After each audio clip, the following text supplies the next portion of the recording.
கவனி ராஜா. Good morning, sir. 44A நம்ம 44A பார்த்தோம். Maintenance of books of accounts. AD AB tax audit, AD representative scheme for business, AD representative scheme for professional personnel. Last of 44A BB எல்லாம் sections இருக்கு. For நான் ரெசிடென்ட்ங்கறதால உனக்கு அது என்ன எங்க கிடையாது, சிலபஸ்ல கிடையாது. இது A சீரிஸ் மட்டும் தான் உனக்கு சிலபஸ்ல இருக்கு.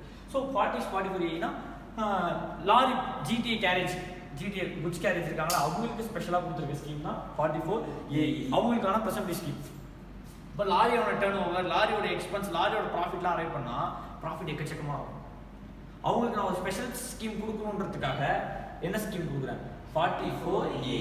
சரி, you should be individual HUF firm. You should be individual HUF or firm. ஓகேவா? You should not own more than 10 trucks at a time, at a single point of time. Let's go ahead. Single point of time. You should not own more than 10 trucks at a single point of time. Sir நான் higher பர்ச்சேஸில் வாங்கியிருக்கேன் sir. வந்து என்னோட truck கிடையாது, நான் வந்து லோனில் தான் வாங்கியிருக்கேன். ஹைப்போதட்டிகேஷனில் இருக்குது. அதை நான் என்னோட ட்ரக் எடுத்துக்கணும், உன்னோட ட்ரக் தான் ஓனர் நீ தான். அது என்ன இருக்கு, ஹைப்போதட்டிகேஷன் இருக்கு. ஸ்டில் யார் தான் அந்த ட்ரக் வச்சு சம்பாதிக்கிறான், நீ தான். அப்போ 44A அதுவும் ட்ரக் தான். ஓகேவா? உன் பேர்ல இல்லைனா அது உன்னோட ட்ரக் கிடையாது. யார் பேர்ல இல்லைனா ஓகே, பொசிஷன்னால அது இந்த 10 ட்ரக்ஸ்குள்ள வராது. ஓனர்ஷிப் முக்கியம் கிடையாது, எது முக்கியம் எது முக்கியம் கிடையாது. Position is not important. எங்க 44A இல்ல சார். இண்டிவிஜுவல் ஃபார்மா இருக்கணும். You should not own more than 10 trucks. அங்கே எப்படி 2 lakhs மேலே இருக்கக்கூடாதுன்னு சொன்னான், 2 crore மேலே இருக்கக்கூடாதுன்னு சொன்னான். 50 லட்சம் இங்கே எவ்வளோ சொல்கிறான், 10 ட்ரக் மேலே வச்சிருக்காத இந்த ஸ்கீம் எடுத்துக்கோங்கிறான். சார் அப்போ எவ்வளோ சார் டேக்ஸ் கட்டணும், டாக்ஸபிள் அமௌண்ட் இருக்குல்ல, கம்ப்யூட்டேஷன் எவ்வளோ சார், இன்கம் எவ்வளோ சார், இன்கம் காமிக்கணும், கம்ப்யூட்டேஷன் ஆஃப் இன்கம் எவ்வளோ சார். ரொம்ப சிம்பிள். லைட் அண்ட் மீடியம் வெஹிக்கிளுக்கு ஒரு கம்ப்யூட்டேஷன், ஹெவி வெஹிக்கிளுக்கு ஒரு கம்ப்யூட்டேஷன். லைட் அண்ட் மீடியம் வெஹிக்கிளுக்கு ஒரு கம்ப்யூட்டேஷன், ஹெவி வெஹிக்கிளுக்கு ஒரு computation. Light and medium vehicle இருந்தால் வெறும் 7,500 per month per truck income காமி போதும். 7,500 per month per truck. Heavy வெஹிக்கிளாக இருக்கா, ஒரு டன்னுக்கு 1000 ரூபாய். ஒரு டன்னுக்கு சார் 12,000 kgக்கு மேலே போச்சுன்னா தான் அது ஹெவி ட்ரக். ஒரு கெப்பாசிட்டி எத்தனை கிலோக்கு மேலே போச்சுன்னா 12 tons. That is 12,000 kilogram. அதான் 12 ton. 12 டன்னுக்கு மேலே போச்சுன்னா தான் அது ஹெவி. 12 டன்னுக்கு கீழே வரையும் அது 3,000 kg இருந்தாலும் சரி, 5,000 kg இருந்தாலும் சரி, 7,000 kg இருந்தாலும் சரி, 10,000 kg இருந்தாலும் சரி, 7,500 பர் மந்த். காமனா 3,000 kgனாலும் 7,500, 11,000 kgனாலும் 7,500. இங்க 15,000 kgனா 15,000. தட் இஸ் 15,000 kgனா எத்தனை டன், 15 tons. அப்போ 5,000 ரூபாய். அப்போ ஒரு கேஜி வச்சுக்கோங்க, எத்தனை கேஜியோ அத்தனை கேஜிக்கு அப்படி இன்கம் காமிக்கணும். 16,000 kgனா 16,000 ரூபாய், 18,000 kgனா 18,000 ரூபாய். ஏன்னா டன்னுக்கு 1000 ரூபாய். 18,000 kgனா 18 டன்னா 18 டன் இன்ட்டு 1000 ரூபாய் 18,000 ரூபாய். அப்போ எத்தனை கிலோகிராமோ அத்தனை கிலோகிராம் தான் இன்கம். அப்போ kilogram is equal to income. 18,000 kilogram truck வச்சிருக்கேன் சார், 2 ட்ரக். அப்போ 2 ட்ரக் எத்தனை கிலோகிராம், 18,000 கிலோகிராம்னா 18,000 rupees இன்கம் காமி இன்டூ நம்பர் ஆஃப் மந்த். எத்தனை மந்த்ஸ் இருக்கும், 12 months. சார் நான் மேலே தான் சார் வாங்கினேன். அப்போ May, June, July, August, September, October, November, December, ஜனவரி, பிப்ரவரி, மார்ச் 11. ஏன்னா நீ மேலே தானே வாங்கியிருக்கேன். அப்போ ஏப்ரலில் இருக்காதுல, ஏப்ரலுக்கு நீ என்ன பண்ண தேவையில்லை, இன்கம் காட்ட தேவையில்லை. அப்போ எத்தனை மாதத்துக்கு வந்தால் போதும், 11. புரிதா ராஜா என்ன சொல்கிறேன்? ஃபர்ஸ்ட் பார் இன்கம் எப்படி கம்ப்ளீட் பண்ணணும், உனக்கு எப்படி கொடுத்துருப்பானா 1 2 3 4 5 6 சொல்லி செட் ஆஃப் ட்ரக்ஸ் கொடுத்துருப்போம். செட் ஆஃப் ட்ரக்ஸில் இது வந்து 12,000 kg, இது 5,000 kg, 6,000 kg, 8,000 kg, 10,000 kg கொடுத்துருப்போம். அந்த 12,000 kg மட்டும் தான் எங்கே வரும், ஹெவி. மீதி 5,000, 6,000, 7,000, 8,000, 9,000, 10,000 எல்லாமே லைட். அந்த 5,000, 6,000, 7,000, 8,000 எல்லாத்துக்குமே காமனாக எவ்வளோ income, 7,500 per month per truck. Part of மந்த்னாலும் 7,500 கொடுத்துருந்தோம் சார். நான் வந்து April, May, June, July, August, September, October 1ஆம் தேதி திட்டேன் சார். அக்டோபர் ஒரு நாள் வச்சிருக்கேன். அக்டோபர் மாதத்துக்கு எவ்வளோ கொடுக்கணும், 7,500 ரூபாய் இருக்கும். அதே மாதிரி the assessee should not own more than 10 trucks at a single point of time. Sir நான் ஏப்ரல் மாதம் 10 ட்ரக் வச்சிருந்தேன். ஏப்ரல் மாதம் 10 ட்ரக் வச்சிருந்தேன். ஏப்ரல் மே 2ஆம் தேதி 10 ட்ரக்கையும் வித்துட்டேன். மே 10ஆம் தேதி வேற ஒரு 10 ட்ரக் வாங்கியிருக்கேன். என்கிட்ட இந்த 2019-20 எத்தனை ட்ரக் இருந்திருக்கு, மொத்தம் 20 ட்ரக் இருந்திருக்கு. ஆனால் not at a single point of time என்கிட்ட எத்தனை தாண்டல, 10 தாண்டல. ஏன்னா 10 வித்துட்டு தான் வேற ஒரு 10 வாங்கியிருக்கேன். பண்ணலாமா, பண்ணலாம். ஒரு சிங்கிள் பாயிண்ட் ஆஃப் டைம்ல உனக்கு ட்ரக் எத்தனை எக்ஸிட் ஆகக்கூடாது 10 ட்ரக்ஸ் எக்ஸிட் ஆக கூடாது. நீங்க சொன்ன எக்ஸாம்பிள் நான் மே 2 நான் வைக்கிறேன். அப்ப மே 1 அன்னைக்கு எனக்கு 10 ட்ரக் இருக்குல்ல. அப்ப அந்த ஒரு மாசத்துக்கு நம்ம ரெண்டு மே 1ஆம் தேதி அன்னைக்கு 10 ட்ரக் இருக்குல்ல, அது மே 2ஆம் தேதி வித்துட்டேன். மே 10ஆம் தேதி தானே வேற ஒரு 10 ட்ரக் வாங்கியிருக்கேன். அப்ப மே மாசத்துக்கு மட்டும் 20 ட்ரக் அப்படி கேட்டக்கூடாது நான் சொல்றேன். சரி எக்ஸாம்பிள் இவன் கேட்ட கேள்விக்கு நான் ஆன்சர் சொல்றேன். சார் நான் ஏப்ரல் 1ஆம் தேதி 10 ட்ரக் வச்சிருக்கேன். ஓகேவா? 10 ட்ரக். மே 2 இதெல்லாமே 407 வச்சுக்கோ, 407 ட்ரக்னு வச்சுக்கோ. மே 2 407 ட்ரக் எல்லாமே வித்துட்டேன், சோல்டு. ஈச்சர் ட்ரக் வாங்கியிருக்கேன் 10 ட்ரக், நியூ ட்ரக். ஏன்னா எனக்கு டாடா வேணான்றதுனால டாடா விட்டுட்டு எங்கே போயிட்டேன், ஈச்சர் போயிட்டேன். 10 ட்ரக் டாடா விட்டுட்டு மே 10 அன்னைக்கு ஈச்சர் ட்ரக் 10 வாங்கிட்டேன். இப்போ எனக்கு இன்கம் எவ்வளோ சார் ஆஃபர் பண்ணணும் அப்படின்னா, ஃபர்ஸ்ட் ஏப்ரல் 1 என்ன ட்ரக், ஃபர்ஸ்ட் ட்ரக் என்ன உன்ட்ட 407 ஒரு ட்ரக் இருந்திருக்கு, ஈச்சர்னு ஒரு ட்ரக். 407 ட்ரக் எத்தனை மாசம் வச்சிருந்திருக்க? ஏப்ரல் மே 2 நாள்ஸ் தான் மே மாசமும் வச்சிருந்திருக்க. அப்ப 2 மாசமா, அப்போ 2 months இன்டு எத்தனை ட்ரக்? 10 ட்ரக்ஸ். ஒரு ட்ரக்ஸ்க்கு எவ்வளோ? 7500 இன்டு 10 ட்ரக் இன்டு எத்தனை மந்த்ஸ்? 2 months போட்டாச்சு. 2 months that is இப்படி போடுறோம். Number truck, number of truck into 7500 per month into number of months 2. இப்போ ஈச்சருக்கு போடு 10 ட்ரக் இன்டு 7500 இன்டு 11. அப்போ மே மாசத்துக்கு மட்டும் நீ இப்படி போட்டீங்கன்னா நீ குழப்பிக்க மாட்டேன், டைரக்ட் ஆன்சர் வந்துடும். இப்போ நீ மே மாசத்துக்கு மட்டும் எத்தனை ட்ரக் டாக்ஸ் ஆயிருக்குன்னா 20 ட்ரக் டாக்ஸ் ஆயிருக்கு. ஏன்னா இந்த 10 ட்ரக்குக்கும் இந்த 2 மாசம் கட்டியிருக்க, அதே 10 ட்ரக்கு இங்கேயும் காமிச்சிருக்க. அப்போ மே மாசத்துக்கு மட்டும் எத்தனை ட்ரக்? அது நீ மந்த் கால்குலேஷனே நம்ம போட மாட்டோம். நம்ம என்ன கால்குலேஷன் போட மாட்டோம்? மந்த் கால்குலேஷன் போட மாட்டோம். மந்த் கால்குலேஷன் போட்டுனா you will arrive the answer but very lately. டைரக்டா மூக்கு தொடலாம். எப்படி நான் காது சுத்திட்டு இருந்தா மூக்கு தொடணும்னா தொடலாம தொட முடியாது, தொடலாம். ஆனா தொடறதுக்கு என்ன ஆகும்? லேட் ஆகும். அதான் ஊரை சுத்துற வேலைங்கிறது. பர் மந்த் கால்குலேஷன் அவன்கிட்ட கேட்கலாம். அவன் என்ன கேட்டிருக்கான்? டோட்டல் கால்குலேஷன் தான் கேட்டிருக்கான். இப்போ டோட்டல் இன்கம் எவ்வளோ நீ கண்டுபிடிக்கும் போது என்ன பண்ணுவான்? எத்தனை ட்ரக்கு, இந்த எத்தனை மந்த், ஒரு மந்த்துக்கு எவ்வளோ இன்கம் ஆகும் நான் சொல்றேன் பாரு. இப்போ உனக்கு ஒரு கொஸ்டின் கொடுத்துருக்கேன் மெட்டீரியல்ல. X commenced the business of operating goods vehicle on 1/4/2019 தான் கமெண்ட்ஸே பண்றான் business. He purchased the following vehicles during the year னு சொல்லியிருக்கான். 1 2 3 4 5 6 செட் ஆஃப் vehicles வாங்கியிருக்கான். That is 7000 kg, 6500 kg, 10000 kg, 11000 kg, 15000 kg, 15000 kg various set of vehicles வாங்கியிருக்கான். இப்போ நீ per month ஒரு monthly purchase இருக்கு. இப்போ நீ மந்த்லி கால்குலேஷன் போட்டீங்கன்னா இதுக்கு ஆன்சர் சீக்கிரம் என்ன பண்ணவே முடியாது, அரைவ் பண்ணவே முடியாது. நம்ம என்ன கால்குலேஷன் பண்ணணும்? ட்ரக் ஃபர்ஸ்ட் அப்படியே வச்சு அவன் சொல்லியிருக்கிறதுக்கு அப்படியே போட்டுருவோம். ஃபர்ஸ்ட் ட்ரக் என்ன சொல்லியிருக்கான்? 7000 kg. மீடியமா, லோ மீடியமா, லைட் அண்ட் மீடியம். 2 நம்பர் வாங்கியிருக்கான். எத்தனை நம்பர் வாங்கியிருக்கான்? 2 நம்பர் இன்டு ஒரு ட்ரக்குக்கு எவ்வளோ? 7500 இன்டு என்னைக்கு வாங்கியிருக்கான் தெரியுமா? 10/4/19 அன்னைக்கு வாங்கி ஏப்ரல் மாசமே வாங்கிட்டான். அப்போ எத்தனை மாசம்? 12 months. அடுத்த செட் பாரு, 6500 kg வெயிட் ஒரு ட்ரக் வாங்கியிருக்கான். அப்போ ஒரு ட்ரக் 6500 kgனால அது எங்க தான் வரும்? எவ்வளவுதான் இன்கம்? 7500 இன்டு எப்போ வாங்கியிருக்கான்னு பார்ப்போமா? 15/3/2020 இயர் இன்டு மார்ச். அப்போ மார்ச் 15ஆம் தேதி ஒரு 15 நாள் தானே? 15 நாள் தான் ஒரு மாசம். அடுத்தது 10000 kg ட்ரக் 3 வாங்கியிருக்கான். அப்போ 3 ட்ரக்ஸ் இன்டு 10000 போட்டுமா இல்ல 7500 இன்டு என்னைக்கு வாங்கியிருக்கான்னு பார்க்கணுமா? அன்னிலேருந்து எண்டு தானே கால்குலேட் பண்ணணும். 16/7 ஜூலை 16ஆம் தேதி வாங்கியிருக்கான். அப்போ July, August, September, October, November, December, ஜனவரி, பிப்ரவரி, மார்ச். எத்தனை மந்த்ஸ்? 11000 kg ட்ரக் வாங்கியிருக்கான். ஒரு ட்ரக்கு 11000 kgனாலும் 7500 தான் இன்கம். இன்டு என்னைக்கு வாங்கியிருக்கான்னு பார்த்தீங்கன்னா ஜனவரி 1ஆம் தேதி வாங்கியிருக்கான். அப்போ Jan, Feb, March 3 months. 15000 kg truck வாங்கியிருக்கான். 2 ட்ரக். அப்போ 2 ட்ரக் இன்டு 7500 வராது. ஒரு கேஜிக்கு 1 ரூபாயா? அப்போ 15000 kgனா 15000 rupees. டன் கொடுத்தானா இன்டு 1000 போட்டுக்கோ. கேஜி கொடுத்தானா அப்படி கேஜி. 15000 kgனா 15000 ரூபாய் இன்டு ஆகஸ்ட் 29ஆம் தேதி வாங்கியிருக்கான். அப்போ ஆகஸ்ட் எடுத்துக்கணுமா எடுத்துக்கூடாதா? எடுத்துக்கணும். August, September, October, November, December, ஜனவரி, பிப்ரவரி, மார்ச். எத்தனை மாசம்? சார் ஆகஸ்ட் 30ஆம் தேதி சார் ஒரு நாள் தான் சின்ன பரவாயில்லப்பா. நீ ஆகஸ்ட் மாசத்துக்கும் நீ என்ன காமிச்சுதான் ஆகணும்? இன்கம் காமிச்சுதான். அப்போ 8 மாசம்.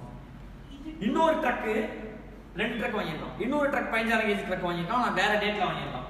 ஒரு ட்ரக் இன்ட்டு 15000 கேஜிக்கு எவ்வளோ? 15000 ரூபாய். ஆனா டேட் வந்து பிப்ரவரி 23. பிப்ரவரி மார்ச் எல்லாத்தையும் ஆட் பண்ணா டோட்டல் இன்கம் ஆகும். இப்போ நீ சார் ஏப்ரல் கால்குலேஷன் போடு. ஏப்ரல் 2 ட்ரக் வாங்கியிருக்கேன். மேக்கு ஜூன் ஜூலை ஆகஸ்ட்னா என்ன பண்ணக்கூடாது, கால்குலேஷனே பண்ணக்கூடாது. அந்தந்த ட்ரக்குக்கு நீ கால்குலேஷன் போட்டு போயிடலாம். சார் இப்போ வந்து இந்த ஃபர்ஸ்ட் ட்ரக் 2வது ட்ரக் சொல்லியிருக்கான் தெரியுமா, விச் சோல்ட் ஆன் டிசம்பர்னு சொல்லியிருக்கான். இந்த ட்ரக் வச்சுக்கோ. 2 ட்ரக்ல ஒரு ட்ரக் சோல்ட் ஆன் டிசம்பர்னு சொல்லிட்டான். அப்ப என்ன பண்ணோம், ஒரு ட்ரக் தான் வருஷத்துக்குள்ளாவே இருந்திருக்கு. 7500 × 12. மீதி ஒரு ட்ரக் எப்போ வித்துட்டானா, டிசம்பர். அப்போ 1 × 7500 இன்டூ அப்படியே 2 அப்படியே பிரிச்சு போடுறேன். 1 × 7500 டிசம்பர் இருந்தா வச்சிருக்க. அப்ப April, May, June, July, August, September, October, November. ஆக்சுவலா எப்படி இருந்துச்சு, 2 × 7500 × 12 இருந்துச்சு. ஆனா 2 ட்ரக்கே நீ 12 மாசம் ஹோல்ட் பண்ணல. ஒரு ட்ரக் நீ என்ன பண்ற, டிசம்பர்ல வித்துட்டனா அந்த 2 ட்ரக்கு தனி கால்குலேஷன் போட்டுரு, சேர்த்து போடாத. ரெண்டுமே இந்த 3மே கடைசி வரை இருக்கிறதுனால தான் நான் 3த்துக்கு சேர்த்து போடுறேன். 3த்துல பாதி வித்துறன்ற போது நான் 3த்துக்கு சேர்த்து போடக்கூடாது, பிரிச்சு போட்டுருவோம். அப்ப நான் என்ன பண்ணிடுறேன், 2 ஒண்ணா ஆக்கிடுறேன். அப்ப இன்னொரு ட்ரக்கு கணக்கு எழுதணும்ல, இன்னொரு ட்ரக்குக்கும் 7500 ரூபாய் இன்கம். எத்தனை மாசத்துக்கு தான், ஏன்னா டிசம்பர் நான் என்ன பண்ணிட்டேன், வித்துட்டேன். இப்போ இந்த 3 ட்ரக்ஸ்ல ஜூலைல வாங்கியிருக்கான். சரி, ஜூலைல வாங்கியிருக்கான். இந்த 3 ட்ரக்ஸ்ல 2 ட்ரக் வந்து டிசம்பர்ல வித்துட்டான்னு வச்சுக்கோ. அப்படி என்ன பண்ணணும், 3க்கு சேர்த்து கால்குலேஷன் போடுறது. 1 தான் ஃபுல் டைம் இருக்கு, மீதி 2 பாதியிலே வித்துறோம். அப்போ 1க்கு 7009 போட்டு 7500 இன்டூ ஜூலை டு டிசம்பரா, July, August, September, October, November, December, 6 month income காமிச்சோம்.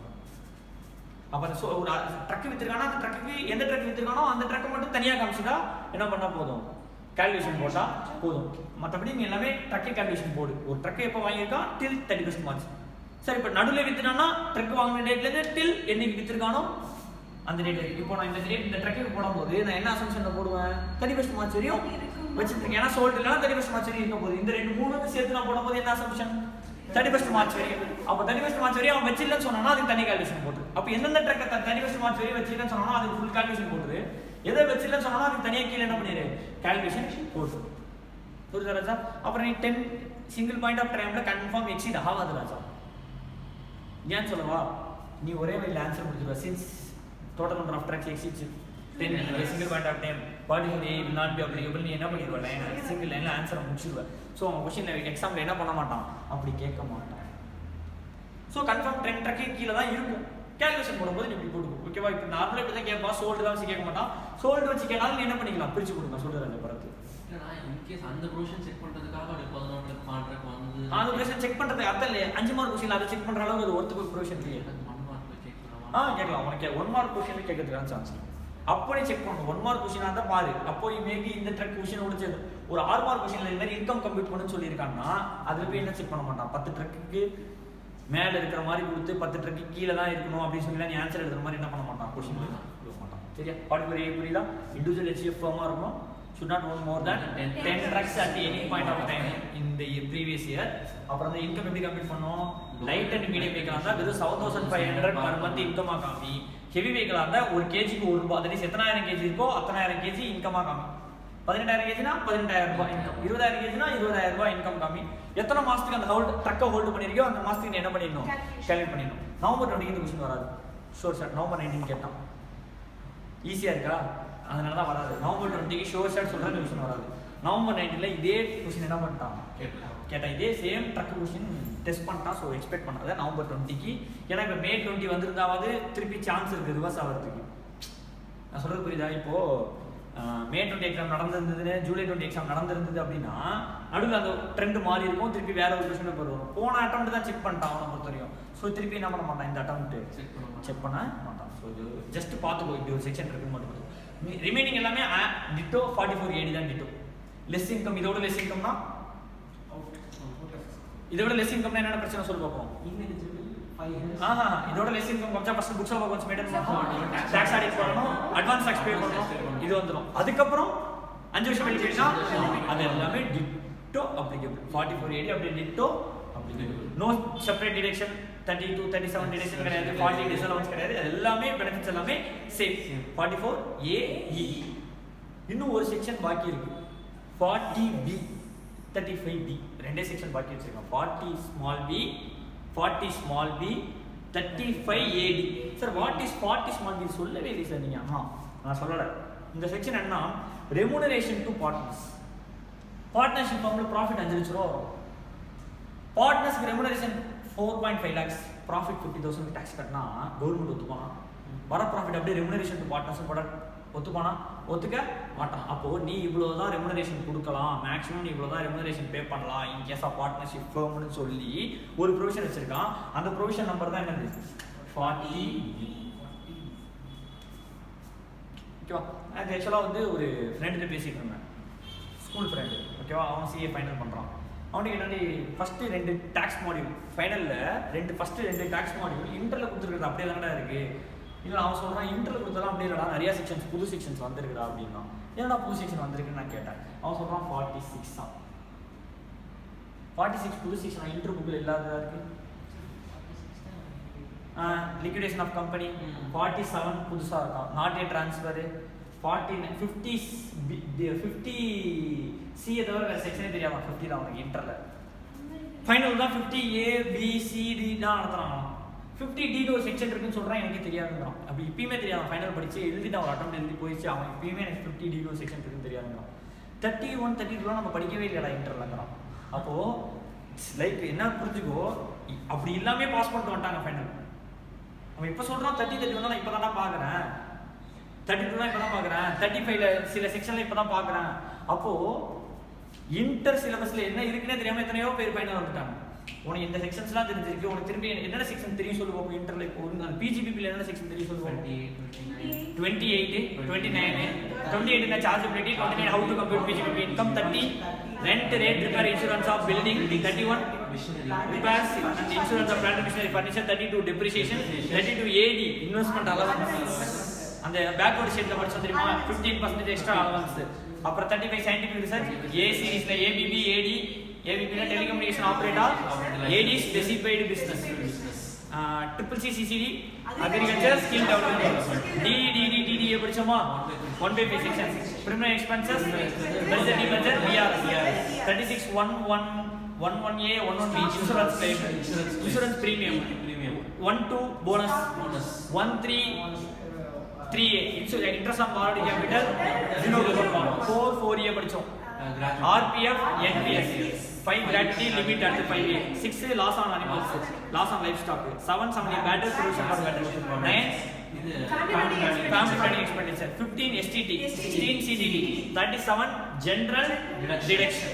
அப்புறம் அப்படியே வந்துனா 40A small a 1A 3, அப்படியே 40A 3 A2 A4 அப்படியே இந்த பக்கம். A4 என்ன, அசட்டா வாங்கினாலும் டெப்ரிசியேஷன் கிடைக்கான்னு சொன்னா தெரியுமா, 10,000 ரூபாய்க்கு மேலே பே பண்ணி. 3A ஞாபகம் இருக்கா, 40A4 ஞாபகம் இருக்கா நடத்தினா.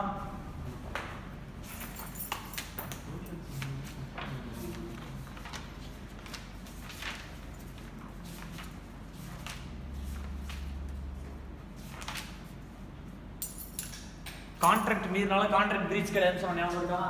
40A4 40A 3A 10,000 ரூபாய்க்கு மேலே அசட் வாங்கினா அதுக்கு டெப்ரிசியேஷன் கிடையாது, கேஷ் கொடுத்து வாங்கினான்னு சொன்னது எல்லாமே இது 40. அப்புறம் 40B இப்போ சொன்னேன் என்னது, ரெமுனரேஷன் டு பார்ட்னர்ஸ். அடுத்தது 41 அகைன் சார்ஜபிலிட்டி வருது. 43 CA B payment basis, CA sale of emotional property for an inadequate consideration. அடுத்து 44 AA AB AD ADA AE. இத்தனை செக்ஷன்ஸ் பிஜிபிபிலே தெரிஞ்சிருக்கு. இதை தவிர அப்படியே திருப்பி கொஞ்சம் பேக் போனீங்கன்னு வச்சுக்கோயேன், செக்ஷன் 4லேருந்து ஆரம்பி. Section 4 chargeability, income shall be charged as the rate prescribed. Charge section 4ல என்ன சொல்லியிருக்கான், income shall be charged as the rate prescribed. In finance ஆக்ட்ல என்ன ரேட் சொல்லியிருக்கானோ, TDSல என்ன ரேட் சொல்லியிருக்கானோ அதை சார்ஜ் பண்ணி டியூரிங் த ப்ரீவியஸ் இயர்ல இன்கம் சார்ஜ் பண்ணணும் சொல்லியிருக்கிறதா செக்ஷன் 4. 5 ஸ்கோப் ஆஃப் இன்கம் படிச்சோமா, resident, ordinary, not ordinary, non resident படிச்சோமா. Section 6 1 individual residential letters, 2 HUF, 3 company, 4 AOP BOI firm, 5 வந்து local authority and artificial judicial person, 6 additional condition பார்த்தோமா. அப்படியே இதுவாக வந்தால் 14 5 ஹெட்ஸ் ஆஃப் இன்கம் பார்த்தோமா. 15ல சேலரியோட சார்ஜபிலிட்டி, 16 சேலரியில் டிடக்ஷன், 17 சேலரியில் பர்க்ஸ், அப்படியே 18 19 20 21 deleted. அப்படியே 22 house property chargeability, 23 GAV computation. அடுத்து 24A standard deduction. 24B interest on borrowed capital. அடுத்து 25A வந்துனா arrears of rent, that is unrealized rent record back. 26 co-owner. 27 வந்து deemed owner. இந்த deemed owner நான் இன்னொரு இடத்துல நடத்துவேன். ஓகேவா? 28 ல இருந்து அப்படியே திருப்பி இப்படி 45 44 வரையும் PGBP. 28 ல இருந்து அப்படியே கனெக்ட் பண்ணா PGBP கனெக்ட் ஆயிடுது. இப்போ நம்ம படிச்சது. அப்படியே 45 திருப்பி பார்த்தா capital gain chargeability. 46 not sorry 46 liquidation of companies.